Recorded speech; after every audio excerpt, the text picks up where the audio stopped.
Good morning বন্ধুরা, তোমরা সবাই কেমন আছো? আশা করি খুব ভালো আছো। আমিও খুব ভালো আছি। তোমাদের ভালোবাসায় ছোট্ট একটা মিনি ব্লগে তোমাদের অনেক অনেক স্বাগত জানিয়ে মিনি ব্লগটা শুরু করতে চলেছি। তো চলো দেখতে থাকো আর সঙ্গে থাকো। এখানে আমি কড়াই বসিয়ে দিয়েছি আর এখানে পেঁয়াজ, টমেটো, কাঁচা লঙ্কা একটু চিড়ে নিয়েছি।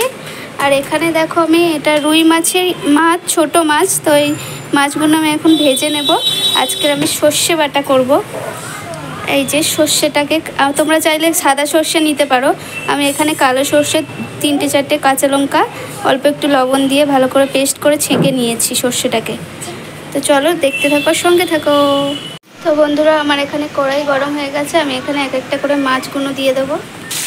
তো আমি মাছগুলো দিয়ে দিয়েছি। মাছগুলো বেশি আমি ফ্রাই করব না, হালকা মতন ফ্রাই করে আমি তুলে নেব। তো বন্ধুরা, আমি মাছগুলো ভেজে নিয়েছি। এখানে কড়াইয়ের মধ্যে তেল আছে। এই কড়াইয়ের মধ্যে আমি পেঁয়াজ কুচিগুলো দিয়ে দেবো। পেঁয়াজ কুচি,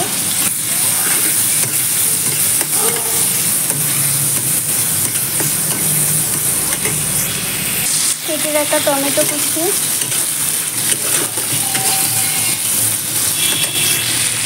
এখানে লবণ, হলুদ আর লঙ্কা গুঁড়ো অ্যাড করে দিয়েছি। অল্প একটু পরিমাণে আদা বাটা। তো আমি কাঁচা লঙ্কাগুলো ছিঁড়ে রেখেছিলাম, সেগুলো দিয়ে দিলাম। সর্ষে বাটাটা অ্যাড করে দেব।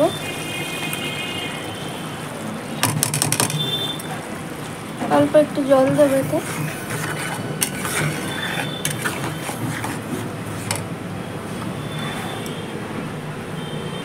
তো বন্ধুরা, আমি এরকম অল্প পরিমাণে, সামান্য পরিমাণে জল দিয়েছি।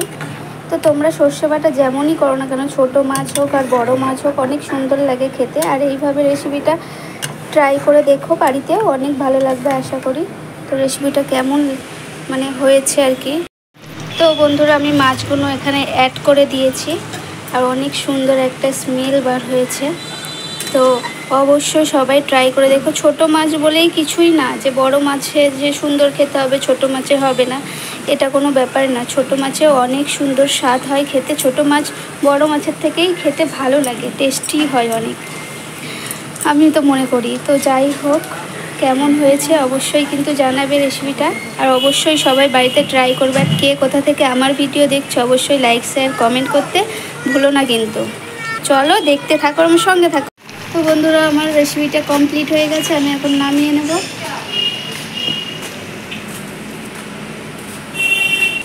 তো বন্ধুরা, আমার সর্ষে বাটা রেসিপিটা কমপ্লিট হয়ে গেছে। কেমন হয়েছে অবশ্যই সবাই কমেন্টে জানাবে। আর তোমরা চাইলে এর উপর থেকে অল্প একটু সর্ষের তেল দিয়ে দিতে পারো, আমি দিলাম না। যাই হোক, তো চলো। এখানে কালকেকার তরকারি ছিল, সেটা গরম করবো এখন, ভাত আর তরকারি। তো টাটা, বাই বাই সবাইকে। আবার নেক্সট ভিডিওতে দেখাবে। সবাই ভালো থেকো, সুস্থ থেকো।